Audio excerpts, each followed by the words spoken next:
All right, everyone. Welcome. Good afternoon. Thank you for coming.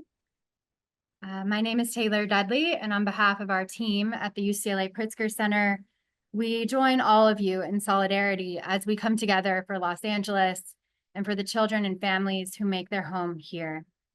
For those joining us having lost homes, schools, churches, and anything else precious to you, we are deeply and profoundly sorry. For all experiencing heartbreak, stress, devastation, and trauma, we hope this space can be a light in the dark. Before we get into the talk, I invite us all, including myself, to pause and to breathe and to look around. We are here and we're grateful to each of you for joining. Before we begin, we would like to thank the UCLA Prevention Center of Excellence and the National Child Traumatic Stress Network for partnering with us for this event. This conversation would not have been possible without your support. We have a few logistics to cover. You're welcome to introduce yourselves in the chat. We want this to feel like a community and a place to connect. As a land-grant institution, the UCLA Pritzker Center acknowledges our presence, digital or otherwise, on the traditional, ancestral, and unheeded territory of the Gabrielino Tongva peoples. We pay respect to the ancestors, elders, and relatives past, present, and emerging. We are based at UCLA in Los Angeles, California. We will do our best to share information relevant to all, but please consider your locality as needed. We have students and staff standing by to assist you. They are Ana Rivera, Olivia Gilchrist, Brittany Hunn, Isabella Reyna, and Christine Lena. This event is being recorded.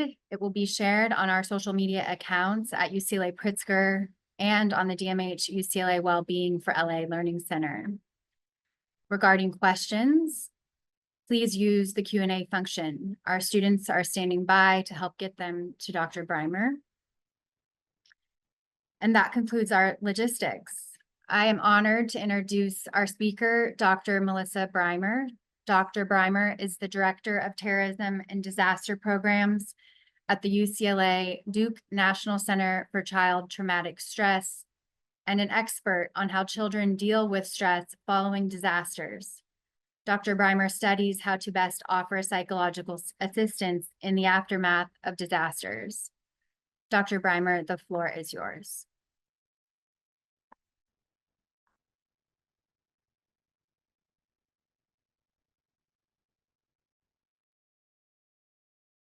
Oops. Okay, let's start that over. So thanks everyone for being here today. I know we're all coming together from different places, different experiences this week, and we still know that some may still be dealing with some of the danger. My role, we're part of the National Child Traumatic Stress Network, and we have 208 centers around the country where we support children after all types of traumas. And we have many sites here in Los Angeles. But recently, we got to work in Lahaina after the Maui fires. And one of the things that some of our Indigenous colleagues really had us start with, and I'd like to start today. When all of us go through a community trauma like this, we need to kind of remember different elements of ourselves that bring healing and support. So I know that Taylor had asked you guys to put your names in.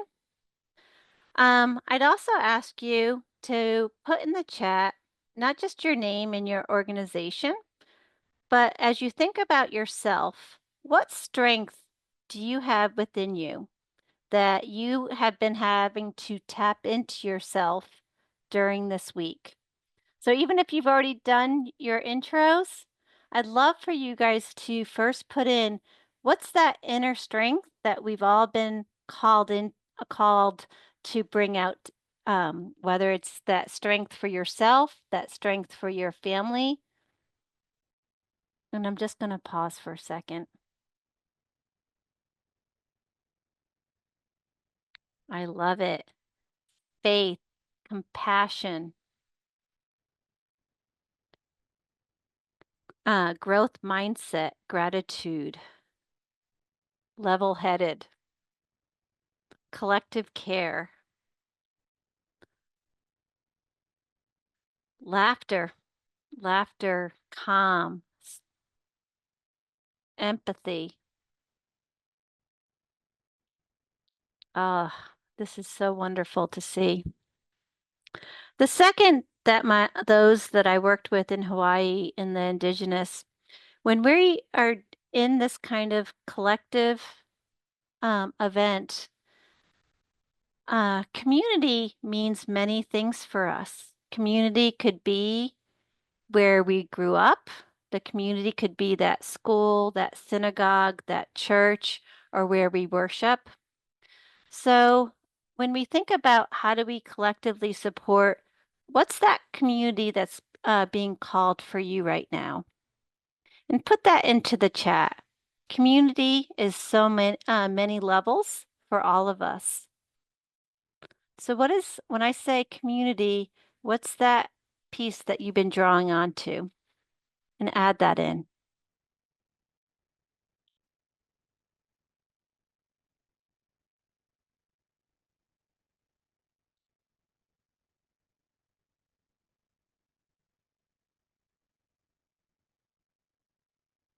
Wow, I love this, everybody.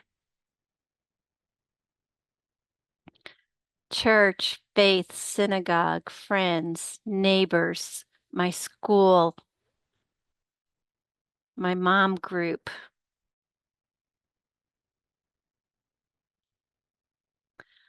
my artist,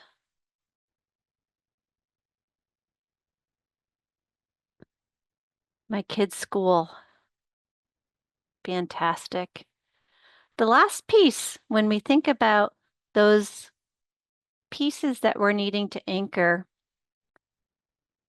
we always have to remember that our elders also gave us wisdom, gave us support, um, gave us guidance. And in these times, there may be someone in your life that we've have leaned on currently, or we're leaning on um, what they've given us in the past. So when I ask you that elder, who comes to mind for you of that person or those folks that are helping us guide us right now? And put that in the chat. My mom, my dad, my my therapist, my admin team.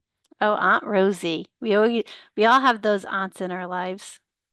My grandparents, former professors, all my ancestors, my former teachers. Oh, I love this. And so as we have this discussion today, um, we need to always remember that we have, how do we grow that inner strength in ourselves, that we foster that support of community and that collective wisdom that we have gathered together are so important as we kind of get rooted into not only just uh, um, this the immediate needs, but our community is going to have long-term needs right now. Um, I have some slides together because as you guys registered, there was so many great questions that I wanted to put a few slides together. This isn't supposed to be a academic talk, but really just to help guide all of us. How do we support our kids right now, as well as ourselves, as we kind of go through this? Um, and so um, we will be answering more questions, but there was many that came in during the registration. And so folks will let me know if you can't see the slides, but I just wanted to do some initial reflections. First of all, when we have gone through these kind of incidences, we've got to remind ourselves, um, we're not going to be our best selves right now. So I hope all of us can be kind to ourselves and that unexpected kindness we can give to others can actually be so powerful right now, and it costs nothing. So I know that I've heard from so many that I feel like I should be doing more, could be doing more. We're doing the best we can. And I think what's great about Los Angeles is that we have so many great supports. Community is so powerful across our county that collectively we can all come together.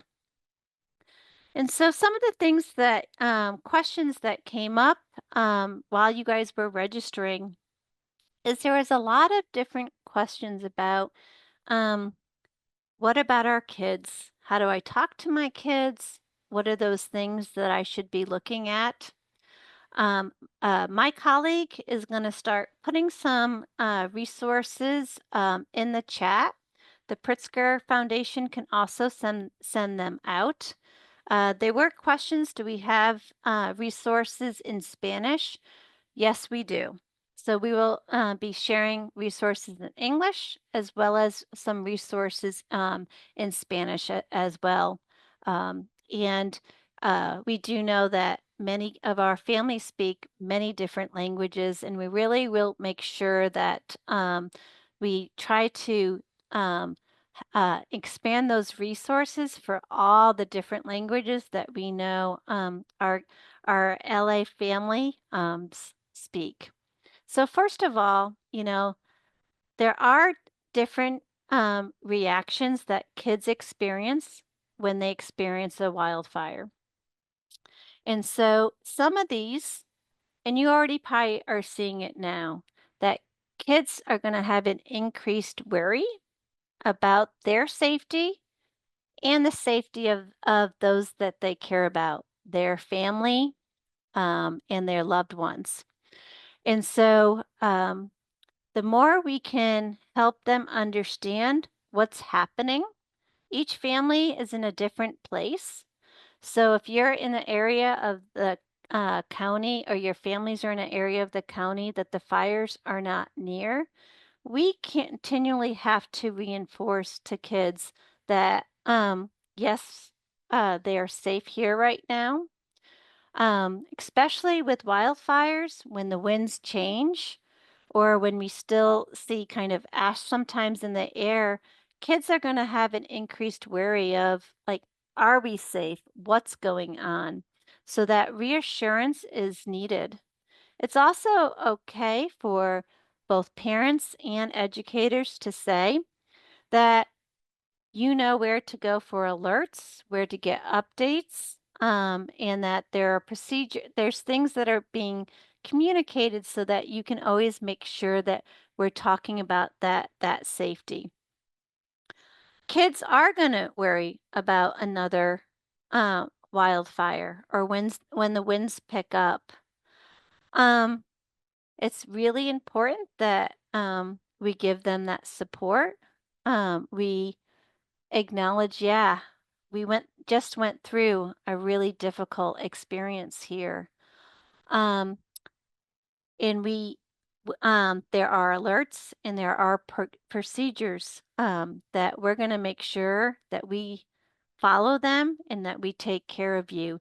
And so important that kids are going to have that concern, but the more we can acknowledge that they're safe now, address some of those preparedness things that are in place. And then we're going to talk about some of those coping skills that can actually calm them down right now.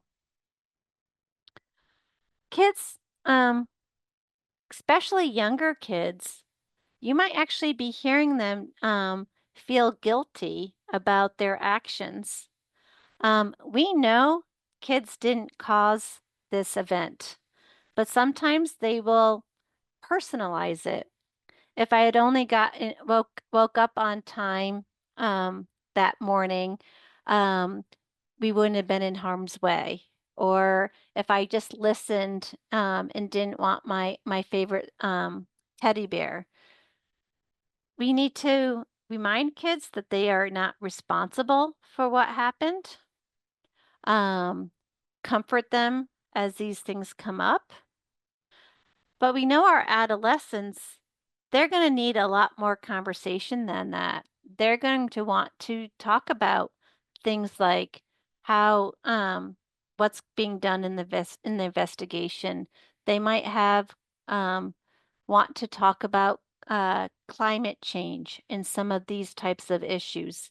And so giving them those tools. So we want to talk to kids from that important developmental level, and we'll continue to go through some of these elements.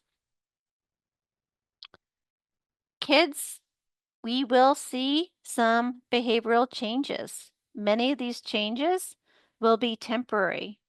So we will see that some, just like us, may be having a difficulty focusing or concentrating. Um, they might not, school is just resuming, but as educators start to do some of that academic work, we might see some changes to that school performance. We'll talk a little bit in just a second about what we can do to support that.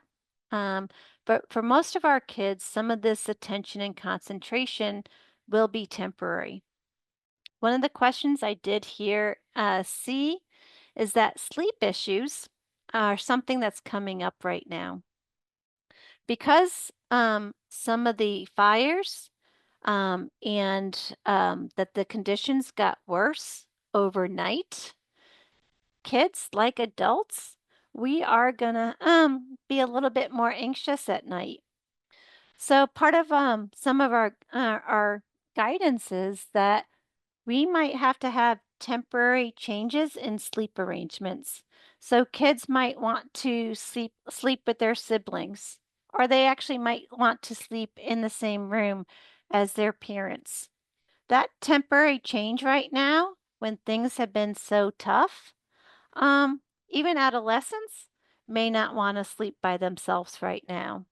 And so um, thinking about what can be that new routine for the next couple of weeks. We want to kind of set that parameter that, hey, this is what we're going to do right now because we've all been through a lot. So we are going to have have everyone sleep in the same room for the next week or two. But then you can have kids go back to that routine, and when we go back to their routine, we may actually give a little bit more time for that bedtime routine. We might have to do a little bit more of that coping, helping them to calm, and we might have to like lay with them a little bit longer than we usually do until they settle in for bedtime. So there's things that we can do in this temporary just to help with those sleep issues that some of you guys might be um, uh, seeing and hearing. Kids may see, just like us adults, that there might be changes in appetite. Um, and so, um, really thinking about, and we'll talk about in a second, that we do want to start to create routines, and some of us have to start new routines because we're in temporary placements. But kids do better with routines, even if they are new routines. And that means, can there still be some of that routine of having snack time, having dinner time? How that might look, of course, is different, but we can set those new routines for our kids. And you can kind of see some of the other things that we might be seeing, just like us, because we've been on high alert, we've gone through so much. There may be some of those mood changes that we're seeing in kids. We might see some irritability or some extra temper tantrums. Um, some of our kids might not might not have the words to say, and we might see them withdraw. All these behavioral changes are common. They're expected right now. And we might even see some of these changes in our kids' play. Um, the other category of different reactions is we might actually see some changes in their responses. So many times, especially for our families, many of you, if you've had to evacuate, especially for those who had to evacuate suddenly, there might be an increased sensitivity to sound. So there may be, if a door slams, a startle, more startle, and that we're needing to help kids to calm down their bodies and to regulate. We also may have kids talking about headaches and stomach aches and pains. Um, Sometimes that gets a little confusing right now because I know we are in flu season. Um, Parents, especially you guys, there is a difference from those who might be having a cold or a sickness right now versus those that it's really because of it's more somatic. It's ways that kids talk about um, they may not be able to have the words of talking about their feelings right now, but they may be saying it through some of these types of my tummy hurts, my head hurts, I'm tired, and those kind of things. And we can check in with them. Are you worried about what's been happening with us as a family? And talk to have those kind of conversations. Some kids, will want to have, they'll kind of go in two directions. Some kids will want to ask a lot of questions about what's been happening or have a curiosity, and some may be completely silent about it. Um, it's not uncommon. Kids are trying to make sense about what's been happening. There's, especially for our older kids who might be on social media and getting different information, we're all trying to figure out what's accurate, what's not. We might have to do some clarification about things that might not be clear, and that focus on the what's happening um, is something that we see a lot in kids. We also know that kids might have what we call and adults trauma reminders. So what am I talking about it with the trauma reminder? A trauma reminder is when something happens and it brings us back to what we experienced during the wildfires. It might be during for those that had to evacuate. Um, when we get an alert right now, we might be going right back into when we had some of those really intense situations. Um, Trauma reminders can be things that we hear. It can be things that we smell. When the winds change and we begin to smell that smoke, that might bring up additional worries and concerns. And so we do want to help kids with and adults. We need to identify what our reminders are and what we can do to begin to cope. So for coping, it may be reaching out to those that are helpers in our life to support us. It could be some of those SEL, social emotional coping strategies that we use. I saw in the chat that prayer and some of those rituals, um, doing things together as a family can all be some of those things that can help us when those trauma reminders come. We also know we're reacting to loss reminders. Those loss reminders are those things that have been taken from us because of the wildfires. And that loss that we're hearing so intently is not only that loss of life, but loss of some our community, those tight knit community that for those that have grown up here generations that we are also needing to support in that community level loss that people are experiencing right now. And we may see in families, including kids, changes in spirituality. Um, Sometimes asking questions about their belief, struggling about fairness, and that sometimes we do have to really help kids with these discussions about and helping them to kind of understand and connect as it relates to our spirituality in our faith. Um, and some of our kids are have had a loved one that has died in that traumatic grief or complicated grief. Um, we do want to support children with those who might be stuck with how their loved one died, that might be being impacted as it relates to their being able to memorialize, honor that loved one. And I know my colleague will be posting some of our resources that we have as it relates to grief. So we're talking about these impacts, but we are still at the beginning phases of this disaster. In that many of our kids will be resilient. They will not develop mental health problems. And that collectively, there are things we can be doing in this early phase to help kids. So, what are some of those protective factors? Well, we know the more that kids have positive family relationships, positive supports right now, the better they do. We also know that good relationships with teachers, with educators, with coaches, with those youth groups that many of you guys are a part of, um, that all makes a difference. Having those relationships with friends and that feeling of connection is important.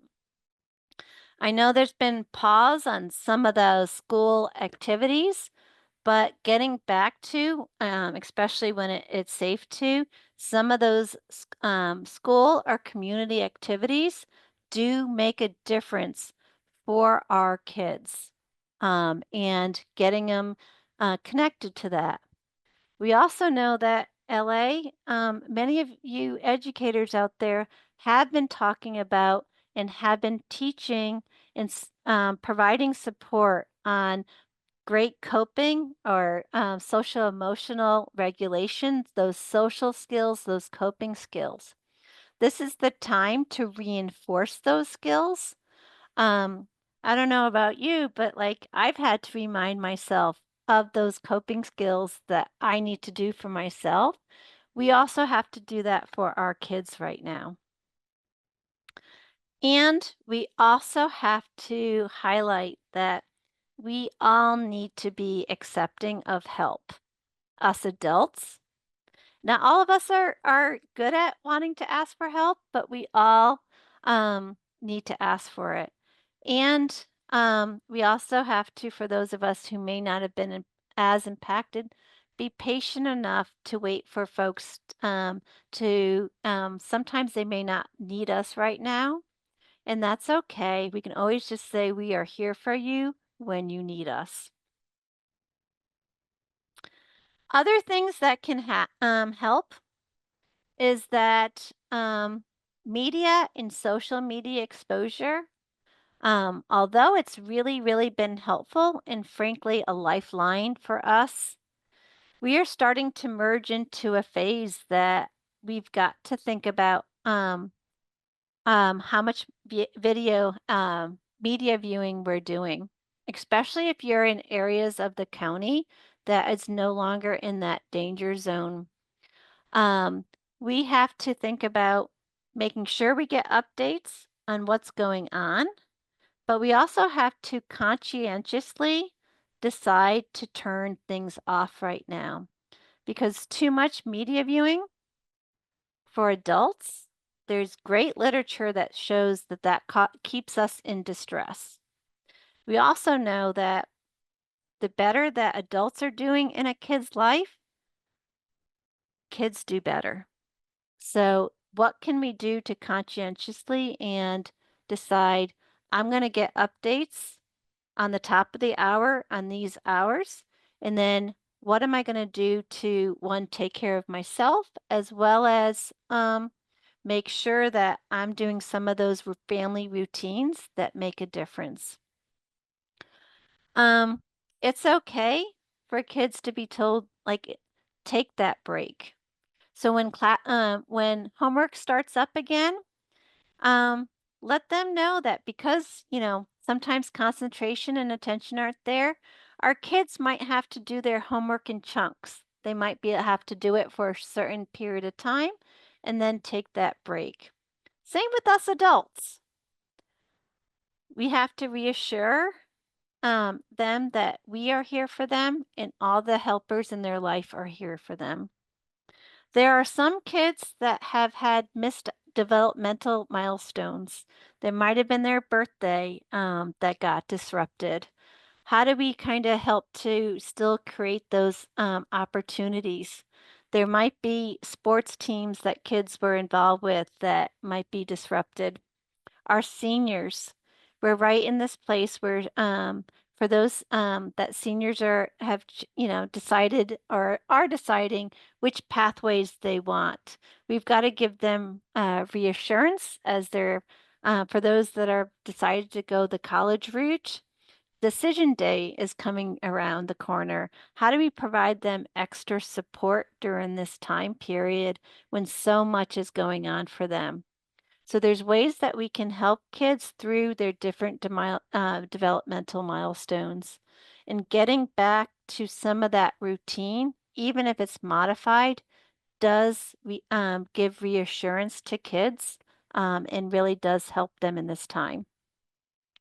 Um, Part of being what else helps is even kids, and I know you guys all feel this way, helping others helps us.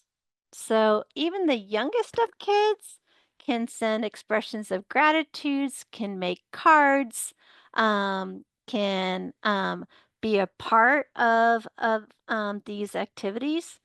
Our adolescents, I know, will want to be giving back in many different ways, giving back to our environment, giving back to thinking about how do we think about climate change, um, thinking about how do we support groups that need extra in this time. Um, have them engaged. We know that makes a difference in kids' lives. And taking care of ourselves, um, being positive role models, you guys got to see that as if when they see that we take care of ourselves, that shows kids that they can take care of themselves. When we say, I'm having a hard time right now, I need a minute, it's actually telling kids that it's okay for us to say we need a minute. And we can do practices in the classroom and at home on how to cope. And we can take that extra and do those things together. So we can do things like a colleague of mine, Robin Gerwich, she has did this color breathing, and I love color breathing. So we can actually have kids think about what is their favorite color. Mine's purple. And so thinking about what those things that when I think about purple, I'm breathing out breathing in the purple. And then I'm breathing out the worry, the anxiety that's going on, the gray. I'm breathing in the purple. And you can actually have classrooms each day, um, have a different student that can lead a breathing exercise. Um, Thinking about ways to integrate gratitude, even in the family. Um, Even if we say, remind kids, like, I really appreciated how you picked up today. That meant a lot. We can do that in the classroom. We can do that at home. It also makes sure that we're focusing on the positive things that our kids are doing right now, because times of stress, sometimes we focus on more what they're not doing. Let's flip that to what they are doing. The more we can focus on that, kids tend to then try to repeat those behaviors. Um, and in classrooms, the more we can have small group projects, the more it builds community, the more it helps kids to support each other, and some of that kind of extra support that can happen right now. We're all individually here and are coming from different perspectives, but I can say that the research does show when kids have at least one person, one adult on their team, it makes a difference on how they heal. With the so making that connection, helping others, maintaining those routines. It's okay to take a break, implementing kind of that coping, um, nurturing that positive self view of themselves, keeping people optimistic that we want kids to know we care about their future, that we want to make sure that they see that we can get through this hard time and get through this. We may not have all the answers right now, but there's ways in that there's going to be that collective support. Um, our younger kids, those basic routines of sleeping, eating, that predictable routines, helping our move our bodies, even though we might not be able to go do some of the outdoor activity right now, we can absolutely do indoor activities and get that do those regulations, wiggling our bodies, doing those things that we know kids need, those hugs, those love, and we can help label for kids um, um, what they're feeling so that as they're maturing and developing, they can have that ability to begin to from that behavior to being able to talk about it. Children's books are a great way to have some of these discussions. There are many different books out there. Once I was very, very scared. Piploproductions.com. The authors from San Francisco, not too far up the road from us, she has they have great resources, and some of those resources are how do I talk about scary things, and we can use animals um, and talking through animals about what their experiences were, how they're feeling. And even when we're reading the books to kids, we can actually say to them, what character do you feel like today? But it also then shares so many different coping strategies. The frog still likes to play. The turtle wants to hear music. The rabbits wants hugs. And we can ask what animal do you want in terms of what coping you want or what type of support. These, if you go to piploproductions.com, once I was very, very scared, that that book is an ebook. You scroll down, it's in 6 or 7 different languages, including ASL. Um, the hard copy, yes, there's a fee, but the ebooks are free. I'm all about free.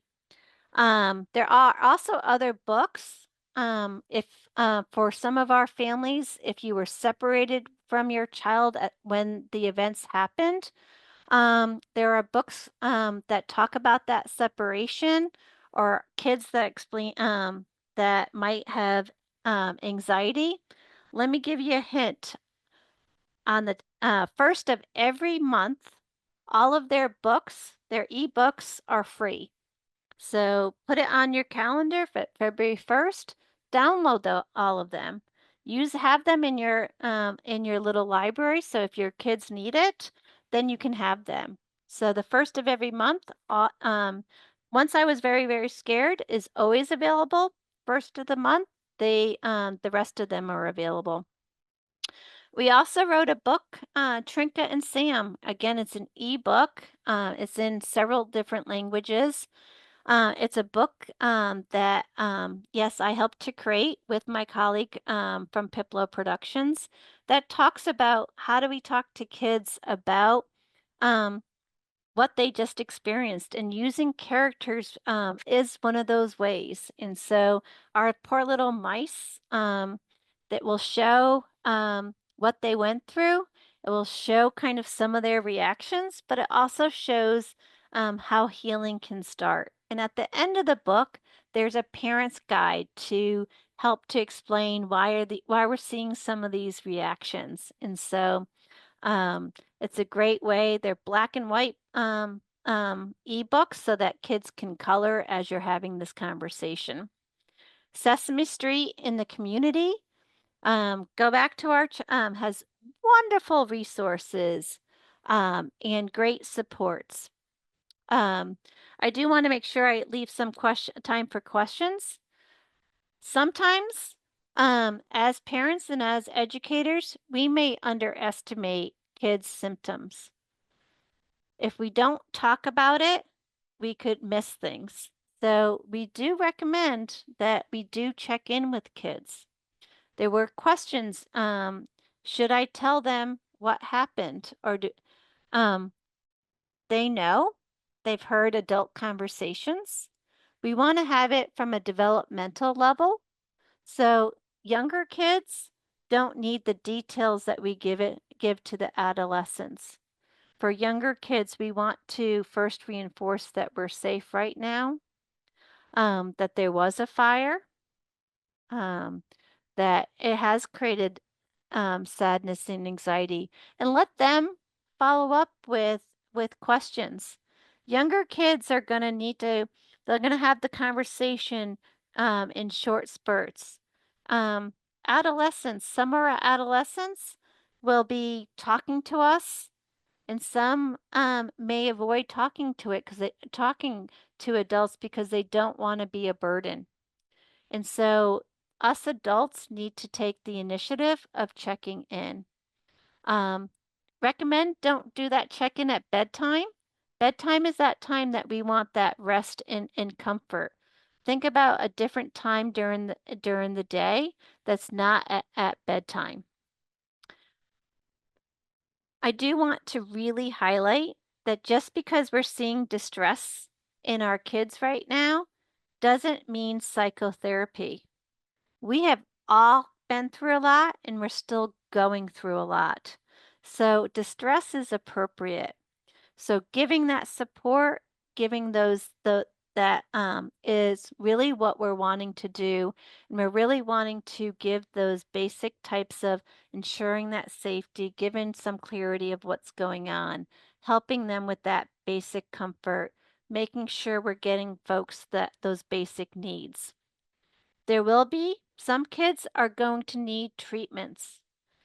The LA has really worked hard to make sure that those evidence-based treatments are not only in your schools, but they're also in our local communities. We're going to work hard to see if there are gaps, and we're connected to the developers. We can make sure that there's that training for those that might need group support, as well as the needing of that higher care.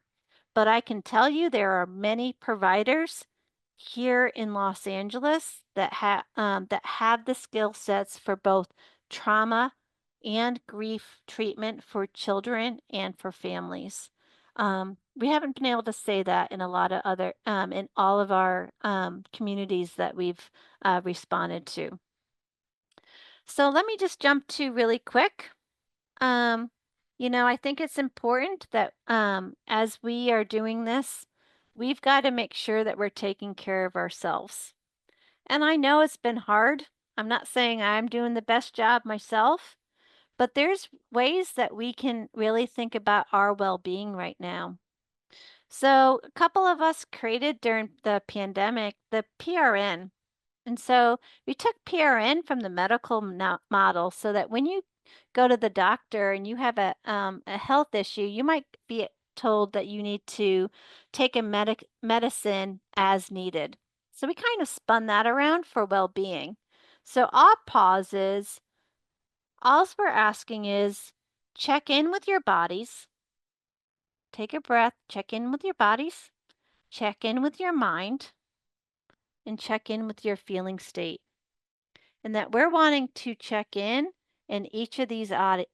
Where are we holding the stress in our bodies?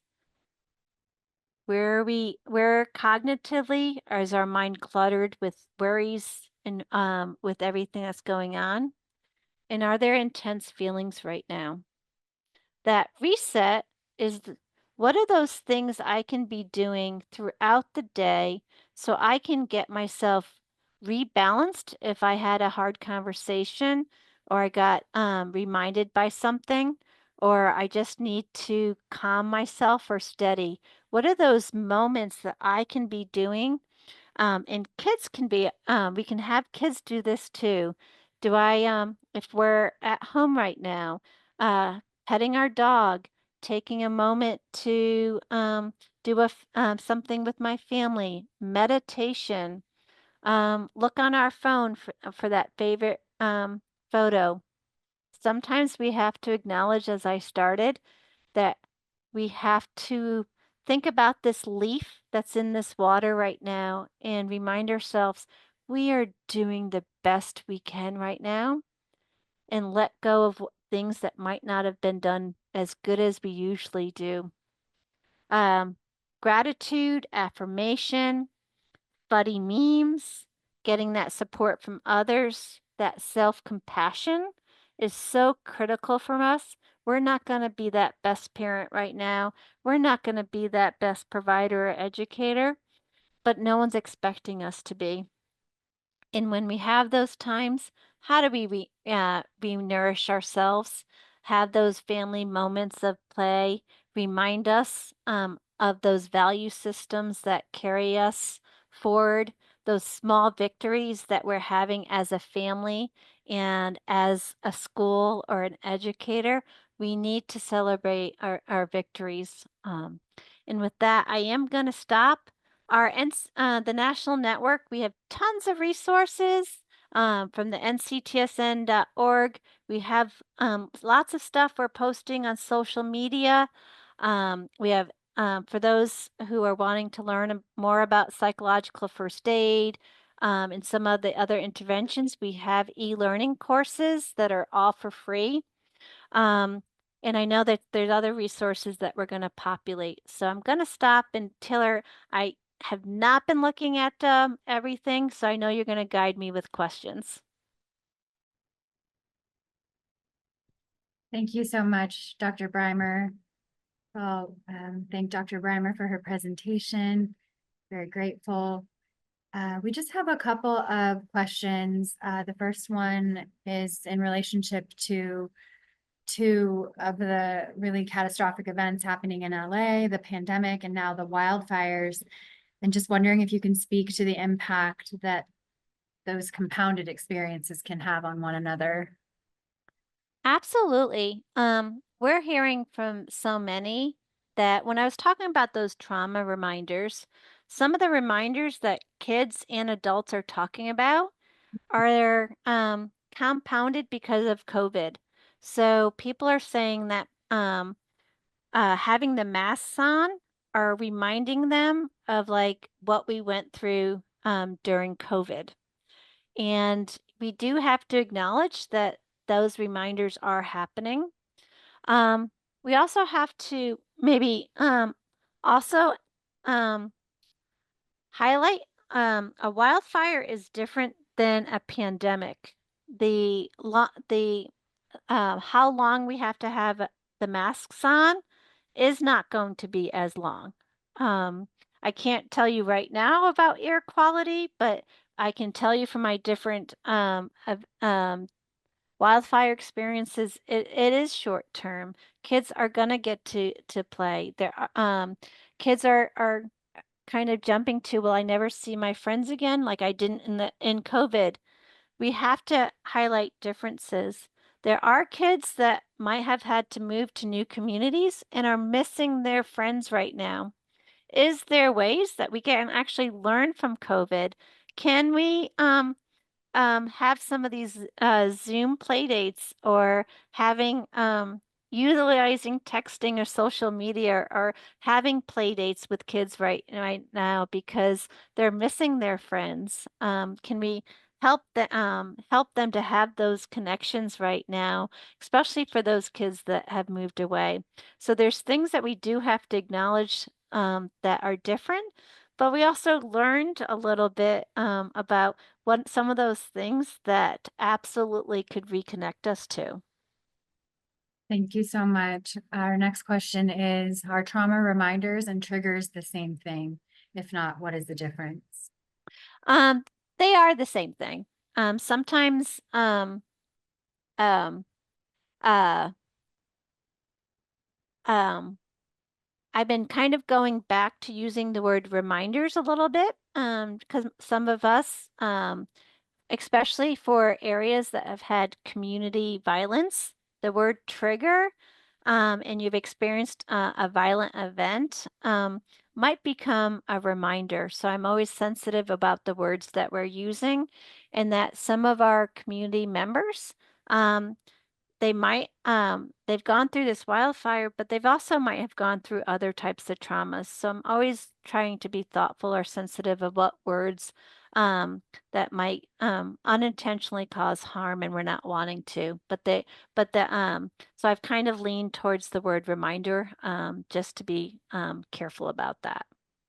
Thank you. One question is in relationship to frequency and how often we should be reaching out to families. Do you have any recommendations on that? And if so, is there a quick script that we might consider for reaching out to them? Um, and is this the a from an educator perspective or is It sounds like it's a okay. question maybe about a community-based organization or a school. It says many haven't been responding, and I don't want to panic and be pushy or be pushy. I think they're just trying to understand like how often to check in. Okay, I love that. Um, I do. Everything is still early, and also there are some folks that either have electricity out that are still evacuated, that are still trying to get back to those basics. They don't. If those that have lost their homes, they're trying to find out those next steps. So we do know that many families are getting so much flooding that they may not be able to catch up, but that doesn't mean that if you are a helper in one of the in a kid's life, sending out that support, if you don't hear from them, that doesn't mean panic, but but I also think as things stabilize, um, in each area of our of LA, will be stabilizing at different points of time. How do we resend this to connect?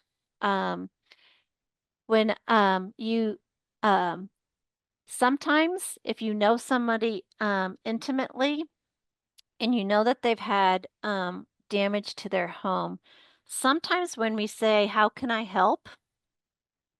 Many of our families who have had that tremendous loss do not know what they need right now. So, is there ways to offer help that's a little bit more concrete? Hey, um, can I can I help do pickups or drop-offs for school? Or if you or can I bring over a meal so that you don't have to cook a meal?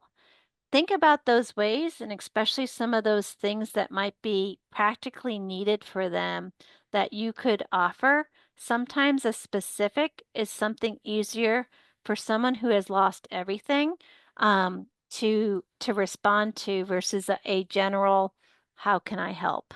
And so the more we can try to be prescriptive or hey, our school is now offering after school or the YMCA has supports if you're needing additional respite. Those kind of things really help to uh, help to ground families.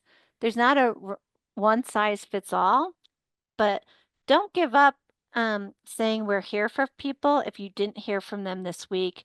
Many, it's going to be a few weeks before they can have they know how to use you, and they will want to know that people are still around for them to help them.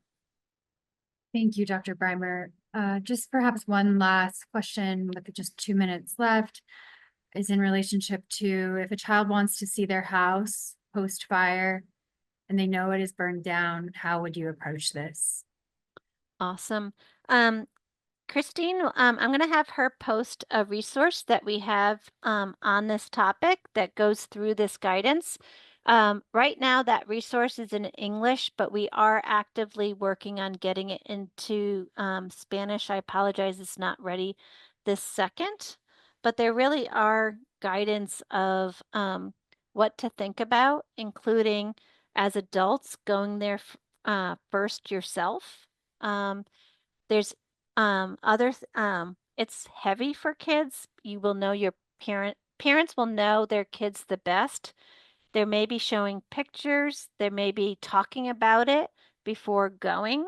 And so you'll see, and Chris just posted on the on our what are some of those things to consider as you're navigating this. Thank you so much, Dr. Brymer, and thank you to all of our guests who joined us for this conversation today. I've placed in the chat a number of links. The first is to resources from our various friends and partners. Please make use of those resources within your communities.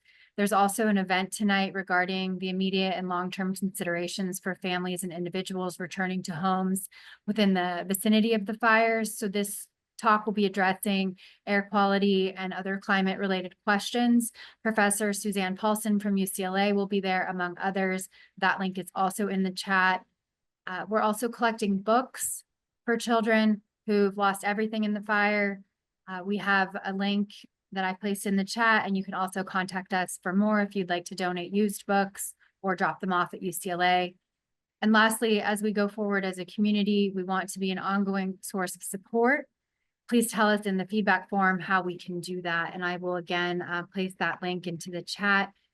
We have like a And number. Taylor, can I just we will make sure all the links that we put into the chat plus the others. There were lots of staff that were collecting them, and we have all collected them, including the ones that we were sending, and those will go out. So don't feel like you guys have to copy the chat right now. We got you.